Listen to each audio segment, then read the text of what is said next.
বিসমিল্লাহির রহমানির রহিম।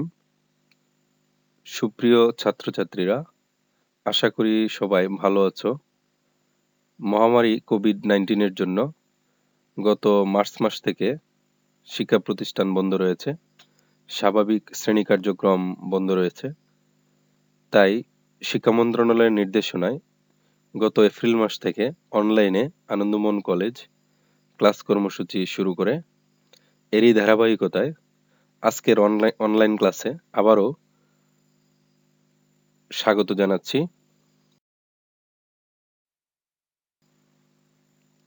আজকে অনলাইন ক্লাসে আমি MA শেষ বর্ষের একটি ক্লাস নিব।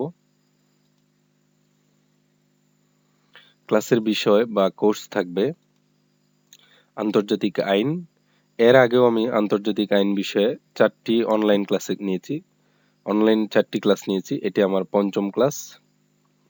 আর আজকের ক্লাসের আলোচ্য পাঠ থাকবে কূটনীতির ধারণা, তারপর থাকবে কূটনৈতিক শ্রেণীবিভাগ,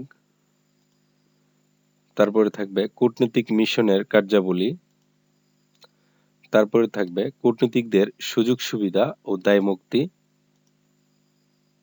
তারপরে থাকবে কূটনৈতিক প্রতিনিধির অপসারণ। তাহলে আজকে আমার মাস্টার্সের শেষ বর্ষের আন্তর্জাতিক আইন কোর্সের ক্লাসের আলোচ্য বিষয় থাকবে কূটনীতি অর্থাৎ ডিপ্লোম্যাটিক ল। আর এর মধ্যে আমরা কূটনীতির বিষয়ে অনেক কিছু শিখব। আর আমি আবারও বলছি, এই ক্লাসটি খুবই গুরুত্বপূর্ণ। মাস্টার্সের শেষ বর্ষের একটা গুরুত্বপূর্ণ কোর্স আন্তর্জাতিক আইন। আর আন্তর্জাতিক আইনের আজকের যে আলোচ্য পাঠ থাকবে, যে টপিকসগুলো রয়েছে, টপিকসগুলো খুবই গুরুত্বপূর্ণ। আমি প্রত্যেকেরই মনোযোগ প্রত্যাশা করছি শুরু থেকে শেষ পর্যন্ত। এবং আমার পরবর্তী ক্লাসের আপডেট পাওয়ার সুবিধার জন্য আমার এই ইউটিউব চ্যানেলটি সাবস্ক্রাইব করে নিলে তোমাদের আপডেট পেতে সুবিধা হবে, এবং পাশে থাকা বেল আইকনে ক্লিক করলে পরবর্তী ক্লাসের আপডেট পেতে আরো সুবিধা হবে। তাহলে আমরা আজকের এই ক্লাস পরিচালনায় রয়েছে আমি, আবুল বাশার, প্রভাষক, ইতিহাস বিভাগ, আনন্দমোহন কলেজ, ময়মনসিংহ। আমি ক্লাসে যাচ্ছি। ক্লাসে যাওয়ার আগে আবারও বলছি, প্রত্যেকেই খুব মনোযোগ সহকারে আজকের এই ক্লাসটি শুরু থেকে শেষ পর্যন্ত প্রত্যাশা করি শুনবে, তবেই আমার কষ্টটি সার্থক হবে বলে আমি মনে করি।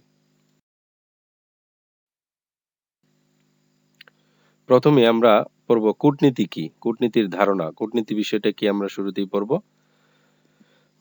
কূটনীতির মানে ডিপ্লোমেসি, ইংরেজি শব্দ হচ্ছে ডিপ্লোমেসি, এর আবেদনিক অর্থ হচ্ছে চতুর ও কৌশল। কূটনীতির উদ্ভব ঘটেছে প্রাচীনকালে গ্রিক নগর রাষ্ট্রগুলোর মধ্যে। গ্রিক নগর রাষ্ট্র যেমন এথেন্স, স্পার্টা, এগুলোর মধ্যে কূটনীতির উদ্ভব ঘটেছে। আবার চৈনিক সভ্যতা, ভারতীয় সভ্যতা, এমনকি কৌটিল্যের অর্থশাস্ত্রেও কূটনীতিক ব্যবস্থার প্রমাণ আমরা পেয়েছি। শুধু গ্রিকে নয়, চৈনিক সভ্যতাতে, ভারতীয় সভ্যতা, এমনকি কৌটিল্যের অর্থশাস্ত্র, কৌটিল্যের যে বিখ্যাত একটা গ্রন্থ অর্থশাস্ত্র, কূটনীতিক ব্যবস্থার প্রমাণ পাওয়া যায়। কিন্তু প্রাচীনকালে স্থায়ীভাবে কূটনীতিক সম্পর্ক ছিল না। হ্যাঁ, তবে যারা কূটনীতিক সম্পর্কে নিয়োজিত থাকতো তাদেরকে বিশেষ সম্মান দেওয়া হতো। আর বর্তমানকালে যে স্থায়ী প্রতিনিধির মাধ্যমে কূটনীতিক যোগাযোগ স্থাপিত হয়েছে, সেটার সূচনা হয় মধ্যযুগের শেষ দিকে। মধ্যযুগের শেষ দিকে সেটার উদ্ভব ঘটে। বিশেষ করে রেনেসাঁর মাধ্যমে ইউরোপের রাষ্ট্র ব্যবস্থায় একটা বড় ধরনের পরিবর্তন হয়, যে পরিবর্তনের প্রেক্ষিতে এই রাষ্ট্রগুলোর মধ্যে স্থায়ীভাবে প্রতিনিধি প্রেরণ করে সম্পর্ক স্থাপনের একটা চেষ্টা শুরু হয়। আর এই রাষ্ট্রগুলোর মধ্যে সম্পর্ক স্থাপনে অগ্রণী ভূমিকা পালন করে ইতালির একটা শহর ভেনিস এবং ফ্লোরেন্স, এই দুইটা শহর গুরুত্বপূর্ণ ভূমিকা পালন করে।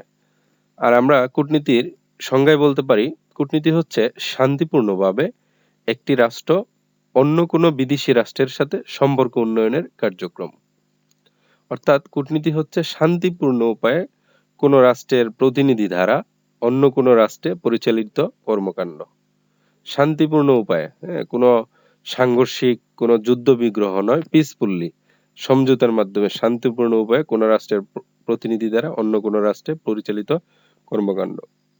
আমি যদি নিজের ভাষায় সহজ করে বলি, কূটনীতি হচ্ছে পররাষ্ট্রনীতি প্রণয়নের মাধ্যম বা হাতিয়ার, অর্থাৎ কোনো স্বাধীন সার্বভৌম রাষ্ট্র অন্য কোনো স্বাধীন সার্বভৌম রাষ্ট্রের সাথে পররাষ্ট্রনীতি বা বৈদেশিক সম্পর্ক স্থাপনের জন্য যে মাধ্যম বা যে হাতিয়ার ব্যবহার করে, যে ওয়েটা ব্যবহার করে, যে মিডিয়াটা ব্যবহার করে, সেটা হচ্ছে কূটনীতি। কূটনীতি যেমন আছে টেলিফোন ডিপ্লোমেসি বা টেলিফোন কূটনীতি, তারপরে মানে টেলিফোনে যদি বাংলাদেশের রাষ্ট্রপতি ভারতের রাষ্ট্রপতির সাথে কথা বলে, সেটা হচ্ছে টেলিফোন ডিপ্লোমেসি। আবার যদি কূটনীতিক সরাসরি রাষ্ট্রপতি যদি সরাসরি প্রতিনিধি পাঠায়, ওখানে গিয়ে কথা বলে প্রতিনিধিকে, এটা এক ধরনের কূটনীতি। আবার রাষ্ট্রপতি যদি নিজেও যায়, সেটা এক ধরনের কূটনীতি। আবার যদি পররাষ্ট্রমন্ত্রীকে পাঠানো হয়, সেটা এক ধরনের কূটনীতি। আবার বাংলাদেশের পক্ষ হয়ে যদি কোনো দাতা সংস্থা যেমন বিশ্ব ব্যাংক, IMF অন্য কোনো রাষ্ট্রের সাথে কোনো বিষয়ে আলাপ আলোচনা করে দেয়, সেটাও এক ধরনের কূটনীতি। তাহলে পররাষ্ট্রনীতি প্রণয়নের মাধ্যম বা হাতিয়ার হচ্ছে কূটনীতি। আমরা যদি একটা প্রামাণ্য সংজ্ঞা দেখি, এখানে রয়েছে স্ক্রিনে, উডো সেরেসের মতে কূটনীতি হচ্ছে শান্তিপূর্ণভাবে কোনো রাষ্ট্রের পররাষ্ট্রনীতি বাস্তবায়নের লক্ষ্যে সরকারি কার্যক্রম। অর্থাৎ ডিপ্লোমেসিটা হচ্ছে শান্তিপূর্ণভাবে কোনো রাষ্ট্রের পররাষ্ট্রনীতি বাস্তবায়ন করার জন্য একটা অফিসিয়াল কার্যক্রম, অ্যাক্টিভিটিস, অফিসিয়াল মানে প্রাতিষ্ঠানিক অ্যাক্টিভিটিস হচ্ছে অবশ্যই শান্তিপূর্ণ হতে হবে, সেটাই হচ্ছে কূটনীতি। আরেকজন বিখ্যাত আন্তর্জাতিক বিশ্লেষক একটা কোটেশন দিয়েছেন, ডেফিনেশন দিয়েছেন ডিপ্লোমেসির, সেটা হচ্ছে Hans J Morgenthau. Hans J Morgenthau বলেছেন, diplomacy is the promotion of the national interest by peaceful means. এখানেও আমরা দেখতে পাচ্ছি শান্তিপূর্ণ উপায়ে অবশ্যই থাকতে হবে, এক রাষ্ট্র আরেক রাষ্ট্রের সাথে সম্পর্ক উন্নয়ন করবে। হ্যাঁ, diplomacy is the promotion of the national interest by peaceful means. তাহলে আমরা কূটনীতি সম্পর্কে একটু ধারণা দেখলাম। এছাড়াও কূটনীতির ভিত্তিটা কি, এই যে কূটনীতি পরিচালিত হয় এক রাষ্ট্রের সাথে আরেক রাষ্ট্রের, সেটার ভিত্তি কি, সেটার ফাউন্ডেশন কি? আর সেটার ফাউন্ডেশন হচ্ছে 1961 সালে কূটনীতি সম্পর্কিত একটা কনভেনশন হয়েছিল, যেটার নাম ভিয়েনা কনভেনশন। আবার 1963 সালে আরেকটা ভিয়েনা কনভেনশন হয়, সেটা হচ্ছে কনসুলার সম্পর্কিত। কনসুলার হচ্ছে বাণিজ্যিক সম্পর্কিত, বাণিজ্যিক রিলেশন, হ্যাঁ, বিজনেস রিলেশন সম্পর্কিত যে কনভেনশন, সেটা হচ্ছে কনসুলার সম্পর্কিত ভিয়েনা কনভেনশন। দুইটাই ভিয়েনা কনভেনশন, একটা হচ্ছে কূটনীতি, এটা 61 সালে, আর একটা হচ্ছে কনসুলার, সেটা হচ্ছে 63 সালে। এই দুইটা কনভেনশনই হচ্ছে আন্তর্জাতিকভাবে কূটনীতিক আইনের মূল উৎস বা মূল ভিত্তি হচ্ছে এই দুইটা কনভেনশন। কিন্তু কূটনীতির যেসব বিষয় ওই দুইটা কনভেনশনে উল্লেখিত হয় নাই, এ সকল বিষয়ে কূটনীতি বিভিন্ন আন্তর্জাতিক প্রথা দ্বারা নিয়ন্ত্রিত ও পরিচালিত হয়। অর্থাৎ ওই দুইটা কনভেনশনে হয়তো সব ধরনের বিষয় অন্তর্ভুক্ত করা সম্ভব হয়নি। হ্যাঁ, এক্ষেত্রে যেসব বিষয় ওই দুইটা কনভেনশনে উল্লেখিত হয় নাই, সে সকল বিষয়ে কূটনীতি নিয়ন্ত্রিত ও পরিচালিত হয় বিভিন্ন আন্তর্জাতিক প্রথার মাধ্যমে। তাহলে আমরা কূটনীতি বিষয়ে একটা সাধারণ ধারণা পেলাম। আমরা পরবর্তী আলোচনায় যাচ্ছি। এ পর্যায়ে আমরা দেখব কূটনীতিক শ্রেণীবিভাগ, অর্থাৎ ক্লাসিফিকেশন অফ ডিপ্লোম্যাটস। প্রথমে আমরা দেখতে পাচ্ছি 1815 সালের ভিয়েনা কংগ্রেসে কূটনীতিকদেরকে 3টি শ্রেণীতে ভাগ করা হয়। অর্থাৎ 1815 সালে ভিয়েনাতে একটা কংগ্রেস হয়, মানে সম্মেলন হয়, এটাতে কূটনীতিকদেরকে 3টা শ্রেণীতে ভাগ করা হয়। 1 নাম্বার রাষ্ট্রদূত, যেটাকে আমরা বলি অ্যাম্বাসেডর। 2 নাম্বার বিশেষ ক্ষমতা সম্পন্ন মন্ত্রী ও বিশেষ কূটনীতিক প্রতিনিধি, যেটাকে ইংলিশে বলা হয় মিনিস্টার প্লেনি পটেনশিয়ারি অ্যান্ড এনভয়েস এক্সট্রাঅর্ডিনারি, এটা 2 নম্বরে রয়েছে। 3 নাম্বার চার্জ দ্য অ্যাফেয়ার্স, এটা হচ্ছে 1815 সালের শ্রেণীবিভাগ, 1815 সালের ভিয়েনা কংগ্রেসের শ্রেণীবিভাগ। এছাড়াও আরো শ্রেণীবিভাগ রয়েছে, আমরা দেখি।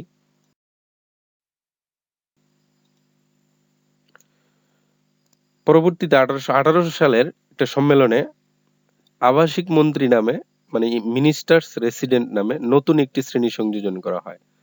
নাম হচ্ছে আবাসিক মন্ত্রী, যেটাকে ইংলিশে বলা হয় মিনিস্টার্স রেসিডেন্ট নামে নতুন একটি শ্রেণী সংযোজন করা হয়, এবং নতুন শ্রেণীকে দ্বিতীয় এবং তৃতীয় শ্রেণীর মাঝে স্থান দেওয়া হয়। অর্থাৎ 1815 সালে যে ক্লাসিফিকেশনটা ছিল, 3টা ক্লাসিফিকেশন ছিল, এটার মধ্যে দ্বিতীয় এবং তৃতীয়র মাঝে নতুন একটা শ্রেণী সংযোজন করা হয়, যেটার নাম হচ্ছে আবাসিক মন্ত্রী বা মিনিস্টার্স রেসিডেন্ট। এছাড়াও 1961 সালের ভিয়েনা কনভেনশন, আমরা আগেই বলেছি কূটনীতিক আইনের যে মূল দলিল বা মূল ভিত্তি, সেটা হচ্ছে 1961 সালের ভিয়েনা কনভেনশন। এই কনভেনশনের 14 নং অনুচ্ছেদ অনুযায়ী কূটনীতিক মিশন প্রধানদেরকে কিছু সমন্বয় সাপেক্ষে নিম্নের 3টি শ্রেণীতে ভাগ করা হয়। অর্থাৎ 61 সালের কূটনীতিক কনভেনশন যে প্রধান যে গুরুত্বপূর্ণ কনভেনশন 1961 সালের ভিয়েনা কনভেনশন, এই কনভেনশনের 14 নং অনুচ্ছেদে কূটনীতিক মিশন প্রধানদেরকে সমন্বয় করে 3টা শ্রেণীতে ভাগ করা হয়।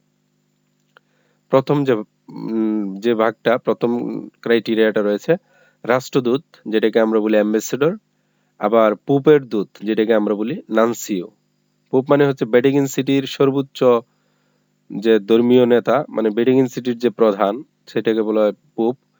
তাহলে এগুলো কারা, কাদেরকে নানসিও বা কাদেরকে অ্যাম্বাসেডর বলা হয়?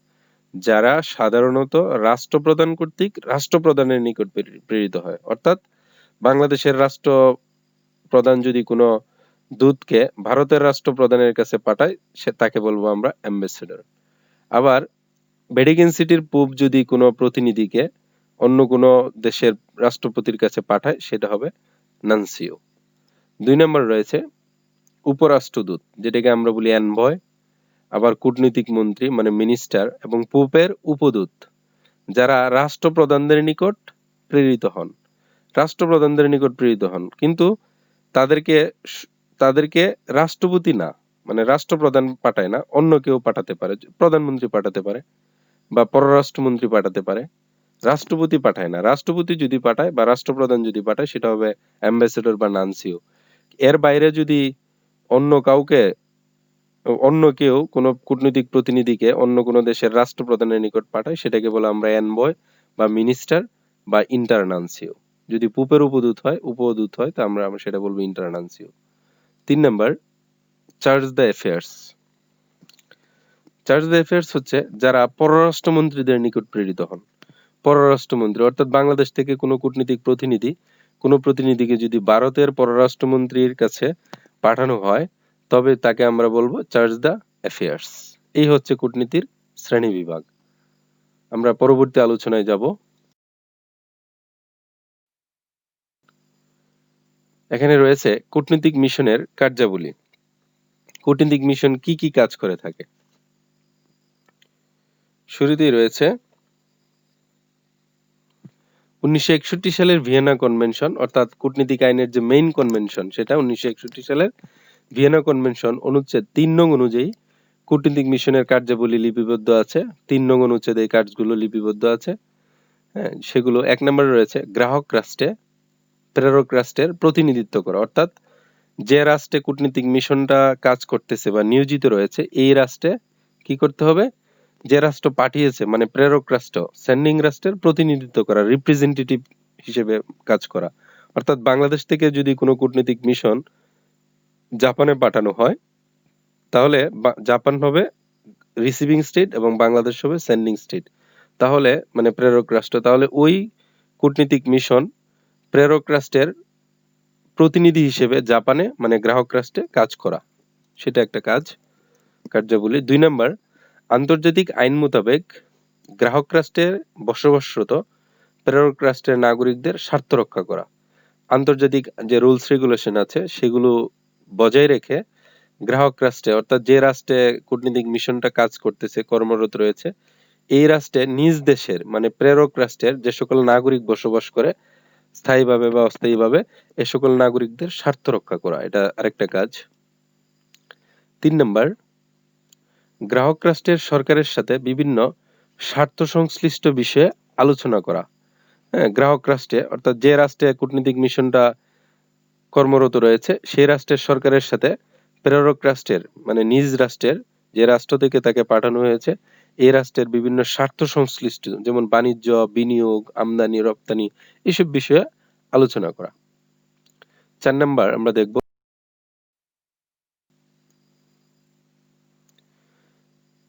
রয়েছে আইনসম্মত উপায়ে গ্রাহক রাষ্ট্রের অবস্থা ও ঘটনা প্রবাহ নিরূপণ করা এবং সেগুলো সম্পর্কে প্রেরক রাষ্ট্রের নিকট রিপোর্ট করা, অর্থাৎ লিগ্যাল উপায়ে, অর্থাৎ লিগ্যালি গ্রাহক রাষ্ট্রের কন্ডিশন এবং বিভিন্ন ঘটনা পর্যবেক্ষণ করা, আর এই বিষয়গুলো হ্যাঁ প্রেরক রাষ্ট্রের নিকট রিপোর্ট করা।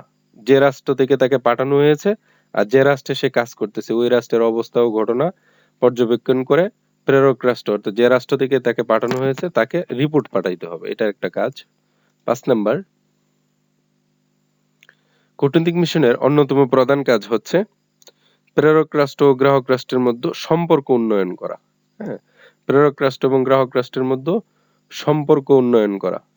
হ্যাঁ, বাণিজ্যিক, বিনিয়োগ, আমদানি রপ্তানি, হুম, শ্রমবাজার সম্প্রসারণ, বাণিজ্যিক বৈষম্য কমানো, এরকম বিষয়ে সম্পর্ক উন্নয়ন করা। যেমন আমরা এনে আবার লেখা আছে এদের মধ্যে অর্থনৈতিক থাকতে পারে, এই সম্পর্কের মধ্যে সাংস্কৃতিক, বৈজ্ঞানিক, এই সম্পর্কগুলো ডেভেলপ করা কূটনৈতিক মিশনের কাজ। তাহলে আমরা কূটনৈতিক মিশনের কাজ আশা করি খুব ভালোভাবে তোমরা বুঝতে সক্ষম হয়েছো।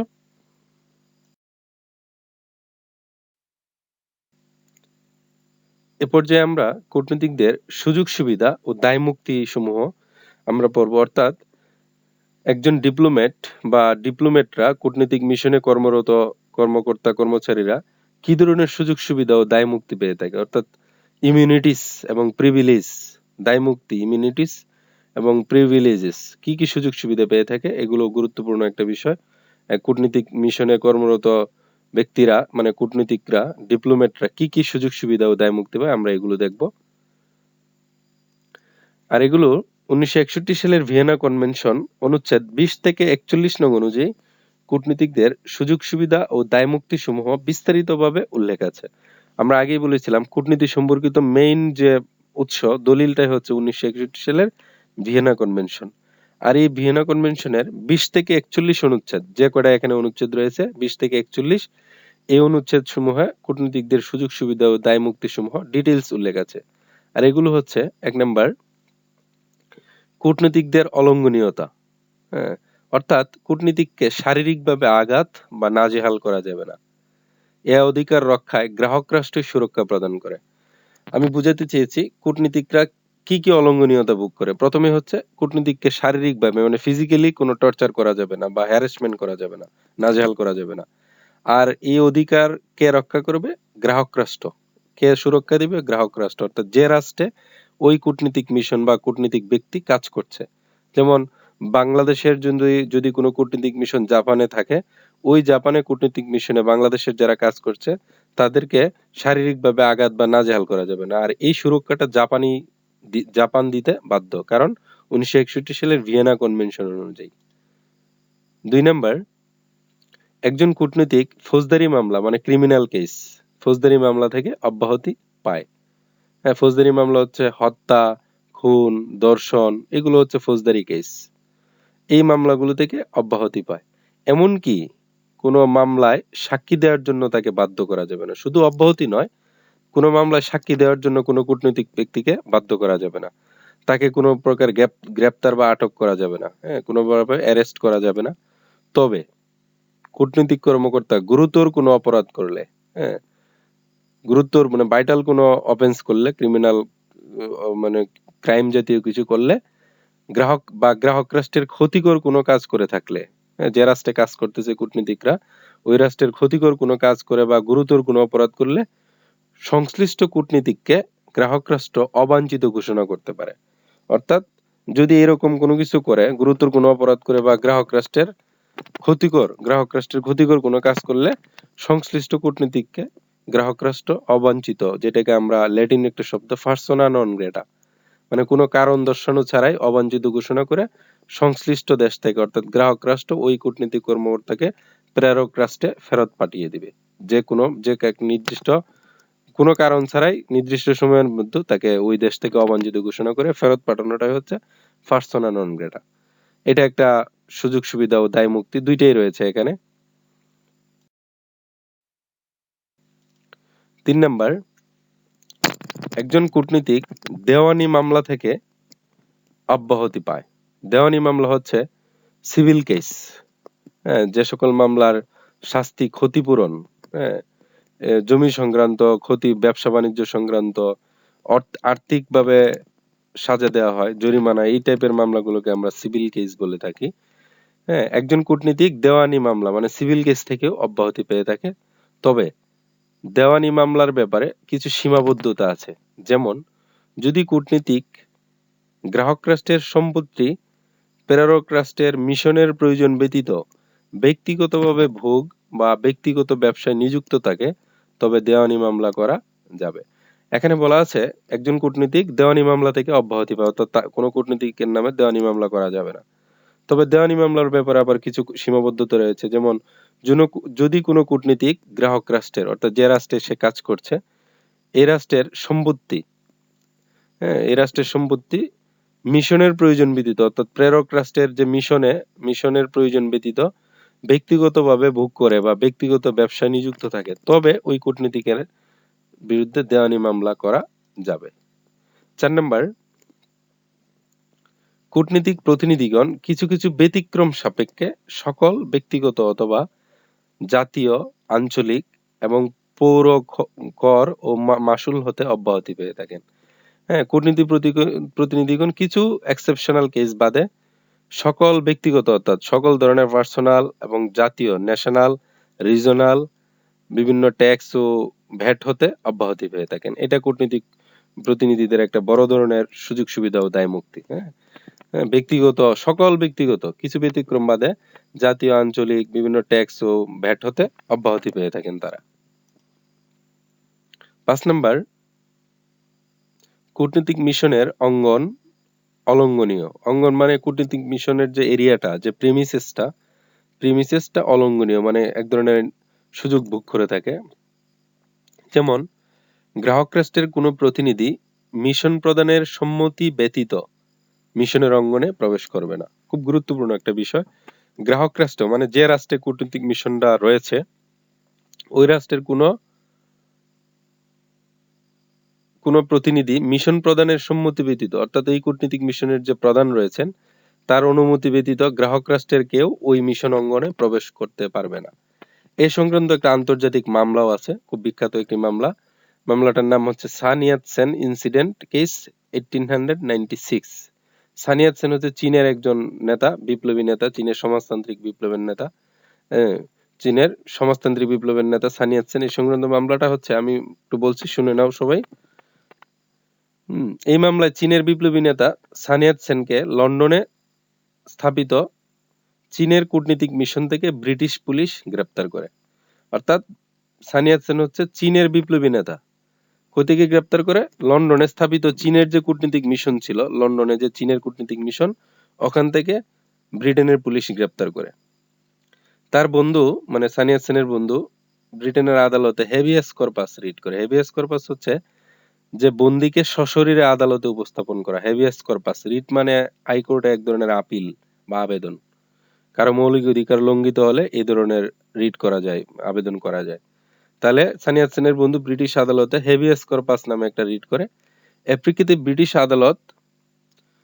আদালত রায় দেয় যে ইংল্যান্ড একটি তৃতীয় পক্ষ হিসেবে চীনের অভ্যন্তরীণ বিষয়ে কোনো হস্তক্ষেপ করতে পারে না। অর্থাৎ ইংল্যান্ড হচ্ছে একটি তৃতীয় পক্ষ হিসেবে চীনের অভ্যন্তরীণ বিষয়ে কোনো হস্তক্ষেপ করতে পারে না। অর্থাৎ ব্রিটেন বিদেশি কোনো কূটনীতিক মিশনের অঙ্গনে বল প্রয়োগের ক্ষমতা রাখে না। অর্থাৎ আমরা বলাই আছে যে ব্রিটেনে চীনের একটা কূটনীতিক মিশন, এখানে সান ইয়াতসেন আশ্রয় নিয়েছে, কিন্তু ব্রিটেনের পুলিশ তাকে ওখান থেকে গ্রেপ্তার করেছে।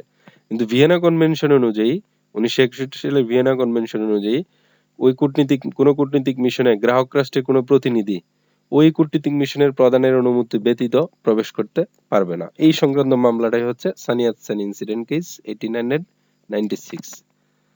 6 নাম্বার, কূটনীতিক মিশনের অঙ্গন, এর আসবাবপত্র ও সেখানে অবস্থিত অন্যান্য সম্পত্তি এবং মিশনের পরিবহন যান তল্লাশি, রিকুইজিশন, ক্রুক হতে বিরত থাকবে। হ্যাঁ, অর্থাৎ মিশনের যে অঙ্গন, মিশনের যে প্রিমিসেস এবং এর ফার্নিচার, আর ওই মিশনে অবস্থিত অন্যান্য যে সম্পত্তি, আবার মিশনের যে পরিবহন, এগুলো তল্লাশি, রিকুইজিশন মানে অধিকার করা, দখল করা, ক্রোক করা, এগুলো হতে বিরত থাকবে। কে বিরত থাকবে? গ্রাহক রাষ্ট্র। এছাড়াও মিশনের সেরেস্তা মানে হচ্ছে কাগজপত্র আর কি। মিশনের সেরেস্তা ও দলিলপত্র, সরকারি চিঠিপত্র অলঙ্ঘনীয়। এগুলো তো টাচ করতে পারবে না কে? গ্রাহক রাষ্ট্র। এই সবগুলোতে কূটনীতিক মিশন বা কূটনীতিক ব্যক্তিরা এক ধরনের অলঙ্ঘনীয়তা বা দায়মুক্তি পেয়ে থাকেন।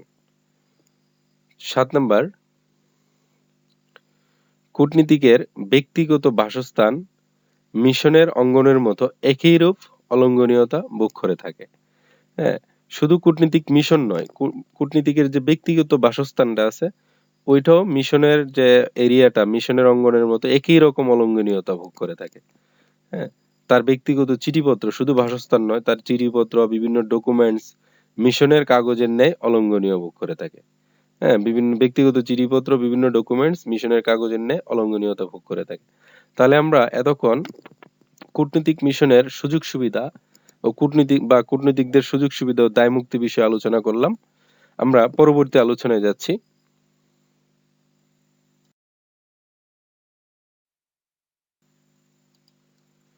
এ পর্যায়ে আমরা দেখব কূটনীতিক প্রতিনিধির অপসারণ, অর্থাৎ কি কারণে কি জন্য কোন প্রেক্ষিতে ডিপ্লোম্যাটিক প্রতিনিধিদের রিপ্রেজেন্টেটিভদের অপসারণ করা হয়, মানে সরানো হয় বা দায়িত্ব থেকে অব্যাহতি দেওয়া হয়। এক্ষেত্রে 1961 সালের, আমরা আগেও বলেছিলাম, কূটনীতি সম্পর্কিত প্রধান যে কনভেনশন সেটা 1961 সালের ভিয়েনা কনভেনশনের 43 নং অনুচ্ছেদ অনুযায়ী নিম্নলিখিত যে কোনো কারণে কূটনীতিক প্রতিনিধির অপসারণ হতে পারে। আমরা আবারও বলছি 43 নং অনুচ্ছেদ, কোন কনভেনশন? 1961 সালের ভিয়েনা কনভেনশন।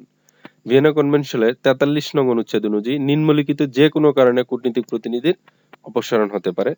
প্রথমেই রয়েছে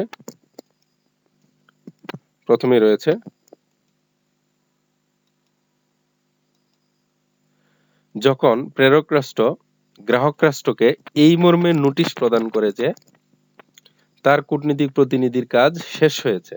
অর্থাৎ যখন প্রেরক রাষ্ট্র, অর্থাৎ যে রাষ্ট্র কূটনীতিক মিশন পাঠাইলো বা প্রতিনিধি পাঠাইলো, এই রাষ্ট্র গ্রাহক রাষ্ট্রকে একটা নোটিশ দেয় যে তার কূটনীতিক প্রতিনিধির কাজ শেষ হয়েছে, যে কূটনীতিক প্রতিনিধিটা পাঠিয়েছিল এই প্রতিনিধির কাজ কমপ্লিট, তখন একটা কূটনীতিক প্রতিনিধির অপসারণ হয়। অর্থাৎ কাজ শেষ হয়ে গেলে ওই প্রতিনিধি অপসারণ হয়ে থাকে। 2 নাম্বার, যখন গ্রাহক রাষ্ট্র প্রেরক রাষ্ট্রকে এই মর্মে নোটিশ প্রদান করে যে তার কূটনীতিক প্রতিনিধিকে মিশনের সদস্য হিসেবে স্বীকৃতি দিতে রাজি নয়। অর্থাৎ যখন গ্রাহক রাষ্ট্র প্রেরক রাষ্ট্রকে একটা নোটিশ দেয় যে তার কূটনীতিক প্রতিনিধিকে মিশনের সদস্য হিসেবে স্বীকৃতি দিতে সে রাজি নয়, এই সময় কূটনীতিক প্রতিনিধির অপসারণ ঘটে। 3 নাম্বার, কূটনীতিক প্রতিনিধি গ্রাহক রাষ্ট্রের স্বার্থের পরিপন্থী কোনো কাজ করলে, অর্থাৎ কূটনীতিক প্রতিনিধি যদি গ্রাহক রাষ্ট্রের স্বার্থের পরিপন্থী কোনো কাজ করে, যেমন গুপ্তচর বৃত্তি, তখন ওই গ্রাহক রাষ্ট্র তাকে অবাঞ্ছিত, পার্সোনা নন গ্রেটা ঘোষণা করতে পারে এবং দেশ থেকে বহিষ্কারের আদেশ দিতে পারে। সেক্ষেত্রে ওই কূটনীতিক প্রতিনিধি আর তার দায়িত্বে থাকেন না। আমরা একটু আগে বলে আসছি যে কূটনীতিক প্রতিনিধি কি কি সুযোগ সুবিধা পায়, দেওয়ানি মামলা, ফৌজদারি মামলা থেকে অব্যাহতি পায়। তবে কোনো কূটনীতিক কর্মকর্তা যদি গুরুতর কোনো অপরাধ করে, যেমন গুপ্তচর বৃত্তি বা ওই গ্রাহক রাষ্ট্রের স্বার্থের পরিপন্থী কোনো কাজ করলে, তখন ওই কূটনীতিক কর্মকর্তাকে কোনো কারণ দর্শানো ছাড়াই, কোনো শোকজ ছাড়াই, উইদাউট এনি কজ, অবাঞ্ছিত, মানে দায়িত্ব থেকে সাসপেন্ড করে, অবাঞ্ছিত ঘোষণা করে তাকে বহিষ্কারের আদেশ দেন নিজ দেশে, মানে প্রেরক রাষ্ট্রে পাঠানোর প্রক্রিয়াটা হচ্ছে পার্সোনা নন গ্রেটা। হ্যাঁ, তখন এই সময় ওই কূটনীতিক প্রতিনিধি আর তার দায়িত্বে থাকতে পারেন না।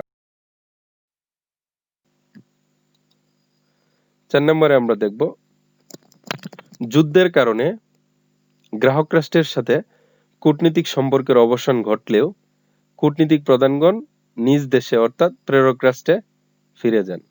হ্যাঁ, আমরা দেখতে পাচ্ছি যুদ্ধের কারণে গ্রাহক রাষ্ট্রের সাথে কূটনীতিক সম্পর্কের অবসান ঘটলেও কূটনীতিক প্রধানগণ নিজ দেশে, অর্থাৎ প্রেরক রাষ্ট্রে ফিরে যান। যেমন 1982 সালে ফকল্যান্ড যুদ্ধ হয়েছিল ব্রিটেন বনাম কার মধ্যে? ব্রিটেন বনাম আর্জেন্টিনার মধ্যে। এই ফকল্যান্ড দ্বীপ নিয়ে, দক্ষিণ আটলান্টিক মহাসাগরে অবস্থিত একটি দ্বীপ, এটি নিয়ে 1982 সালে আর্জেন্টিনা ও ব্রিটেনের মধ্যে যুদ্ধ হয়। আর এই যুদ্ধের ফলে দুই দেশের কূটনীতিক প্রতিনিধিদের যে যে দেশে কাজ করত, হ্যাঁ, তারা প্রত্যেকেই ফেরত আসে। যেমন আর্জেন্টিনার প্রতিনিধি ছিল ব্রিটেনের ছিল আর্জেন্টিনা। প্রত্যেকের প্রতিনিধি ফেরত নেয়। এই প্রেক্ষিতে কূটনীতিক প্রতিনিধিদের দায়িত্ব বা কাজের মেয়াদ বা কূটনীতিক প্রতিনিধির অপসারণ ঘটেছিল এই যুদ্ধের প্রেক্ষিতে। 5 নাম্বার, আন্তর্জাতিক আইনের বিষয়বস্তু বা আন্তর্জাতিক ব্যক্তিত্ব হতে কোনো রাষ্ট্র অবলুপ্ত হলে, অর্থাৎ আন্তর্জাতিক আইনের বিষয়বস্তু মানে সাবজেক্ট, আন্তর্জাতিক আইনের যে সাবজেক্ট রয়েছে বা আন্তর্জাতিক ইন্টারন্যাশনাল ব্যক্তিত্ব মানে ইন্টারন্যাশনাল ফিগার থেকে কোনো রাষ্ট্র অবলুপ্ত হলে মানে বিলুপ্ত হয়ে গেলে তখন আর ওই অবলুপ্ত রাষ্ট্রের সাথে কূটনৈতিক সম্পর্ক থাকে না। আমরা জানি বেশ কিছু প্রাচীন রাষ্ট্র যেমন যুগোস্লাভিয়া, হ্যাঁ, বিশ্বে একসময় একটা রাষ্ট্র ছিল, এই রাষ্ট্র এখন বিলুপ্ত। ওই রাষ্ট্রের যেসব প্রতিনিধি, কূটনৈতিক প্রতিনিধি বিভিন্ন দেশে কাজ করত, ওই সময়ের প্রেক্ষিতে ওই রাষ্ট্রটা বিলুপ্ত হয়ে যায়, তাই ওই রাষ্ট্রের কোনো কূটনৈতিক সম্পর্ক অন্য কোনো রাষ্ট্রের থাকে না, তখন কূটনৈতিক প্রতিনিধিদের অপসারণ ঘটে থাকে। 6 নাম্বার, কূটনৈতিক প্রতিনিধি যদি নির্দিষ্ট মেয়াদের জন্য নিয়োগ লাভ করে থাকেন, অর্থাৎ যদি নির্দিষ্ট যে 6 মাস, 5 মাস, 7 মাস নির্দিষ্ট মেয়াদের জন্য নিয়োগ লাভ করে থাকেন, তাহলে ওই মেয়াদ অতিক্রান্ত হওয়ার পর তিনি আর দায়িত্বে থাকেন না। অর্থাৎ যে মেয়াদের জন্য কোনো কূটনৈতিক প্রতিনিধিকে নিয়োগ করা হয়, যদি সেই মেয়াদ অতিক্রান্ত হয়ে যায়, অতিক্রান্ত হওয়ার পর তিনি আর ওই দায়িত্বে থাকেন না, তখন কূটনৈতিক প্রতিনিধির অপসারণ ঘটে। সর্বশেষ 7 নাম্বার, কূটনৈতিক প্রতিনিধি যদি স্বেচ্ছায় তার দায়িত্ব থেকে পদত্যাগ করেন, কোনো কূটনৈতিক প্রতিনিধি যদি স্বেচ্ছায় রিজাইন দেয় মানে স্বেচ্ছায় তার দায়িত্ব থেকে পদত্যাগ করেন, তাহলে তখন আর তিনি ওই দায়িত্বে বহাল থাকেন না, অর্থাৎ কূটনৈতিক প্রতিনিধিত্ব তখন অপসারণ ঘটে থাকে। তাহলে আমরা আজকের ক্লাসের একদম শেষ দিকে চলে আসছি। আজকে আমার আলোচ্য বিষয় ছিল কূটনীতির ধারণা, কূটনীতির শ্রেণীবিভাগ, কূটনীতিক মিশনের কার্যাবলী, কূটনীতিকদের সুযোগ সুবিধা ও দায়মুক্তি, এরপরে ছিল কূটনীতিক প্রতিনিধির অপসারণ। আমি প্রত্যাশা করব প্রত্যেকেই শুরু থেকে শেষ পর্যন্ত আজকের এই গুরুত্বপূর্ণ ক্লাসটি আমার সাথে ছিলে এবং তোমাদের পরীক্ষার প্রস্তুতি নিতে সহায়ক হবে বলে আমি মনে করি। এই ক্লাসটি ভালোভাবে 1-2 বার শুনলে তোমাদের পরীক্ষার প্রস্তুতি নিতে সহায়তা হবে। সবশেষে আমি বলতে পারি, কূটনীতি হচ্ছে শান্তিপূর্ণভাবে কোনো রাষ্ট্রের পররাষ্ট্রনীতি বাস্তবায়নের লক্ষ্যে একটা প্রাতিষ্ঠানিক সিস্টেম। আন্তর্জাতিক সম্পর্কের ক্ষেত্রে একটা স্বাধীন সার্বভৌম রাষ্ট্রের সাথে অন্য একটি স্বাধীন সার্বভৌম রাষ্ট্রের সম্পর্ক উন্নয়নের অন্যতম মাধ্যম হচ্ছে কূটনীতি। আর বিভিন্ন ধরনের কূটনীতি হতে পারে, যেমন রাষ্ট্রপতি যদি বাংলাদেশের রাষ্ট্রপতি বা বাংলাদেশের প্রধানমন্ত্রী যদি সরাসরি কোনো রাষ্ট্রে যায়, যেমন ভারতে যায়, তখন এক ধরনের কূটনীতি এটা, যেটাকে আমরা বলি ফাস্ট ট্র্যাক। হ্যাঁ, আবার যদি বাংলাদেশের ফাস্ট ট্র্যাক, এটা হচ্ছে সরকারি কূটনীতি মানে অফিসিয়াল কূটনীতি। আবার সেকেন্ড ট্র্যাক, থার্ড ট্র্যাক, এরকম ট্র্যাক রয়েছে, ট্র্যাক ডিপ্লোমেসি রয়েছে। ট্র্যাক 3টা হচ্ছে বিভিন্ন দাতা সংস্থা যদি কোনো রাষ্ট্রের সাথে অন্য রাষ্ট্রের সম্পর্ক উন্নয়নে বা কোনো দ্বিপাক্ষিক সমস্যা নিরসনে কাজ করে থাকে, যেমন বিশ্বব্যাংক, জাতিসংঘ, IMF, IDB, তখন এটাকে বলে আমরা ট্র্যাক 3। হ্যাঁ, এরকম বিষয়গুলো নিয়ে আমরা সাধারণত কাজ করে থাকি। আবার ট্র্যাক 2 হচ্ছে কোনো রাষ্ট্রের সাথে অন্য কোনো রাষ্ট্রের যদি মানে সরকারি না হয়, বিভিন্ন বিশিষ্ট ব্যক্তি বা সুশীল সমাজ, এরা যদি সম্পর্ক উন্নয়ন করে, সেটাকে আমরা বলি ট্র্যাক 2। আবার রয়েছে টেলিফোন ডিপ্লোমেসি, রাষ্ট্রপতি যদি ভারতের রাষ্ট্রপতির সাথে টেলিফোনে কথা বলে, এটাকে বলে টেলিফোন ডিপ্লোমেসি। আবার করিডোর ডিপ্লোমেসি রয়েছে, সাইডলাইন ডিপ্লোমেসি রয়েছে, এই বিভিন্ন ধরনের ডলার ডিপ্লোমেসি রয়েছে, কত ধরনের ডিপ্লোমেসি রয়েছে। সব কথা শেষ হচ্ছে, ডিপ্লোমেসি মানে হচ্ছে পররাষ্ট্রনীতি প্রণয়নের মাধ্যম বা হাতিয়ার। কিভাবে একটা রাষ্ট্রের সাথে আরেকটা রাষ্ট্রের বৈদেশিক সম্পর্ক বা পররাষ্ট্র সম্পর্ক এগিয়ে নেওয়া যায়, শক্তিশালী করা যায়, সেই মাধ্যমটা হচ্ছে ডিপ্লোমেসি। তাহলে আজকে আমরা আমাদের ক্লাসে চলে আসছি, শেষ দিকে চলে আসছি। শেষ দিকে আবারও বলছি, আমার এই ক্লাসে এতক্ষণ যুক্ত থাকার জন্য সবাইকে আবারও ধন্যবাদ জানাচ্ছি এবং সকলের সুস্বাস্থ্য কামনা করি। এই মহামারী কোভিড-19 থেকে রক্ষার জন্য স্বাস্থ্যবিধি মেনে চলার পরামর্শ দিই, পাশাপাশি পরীক্ষার প্রস্তুতি নেওয়ারও আহ্বান জানাই। সবশেষে সবারই সুস্বাস্থ্য কামনা করে এখানে বিদায় নিচ্ছি। আল্লাহ হাফেজ।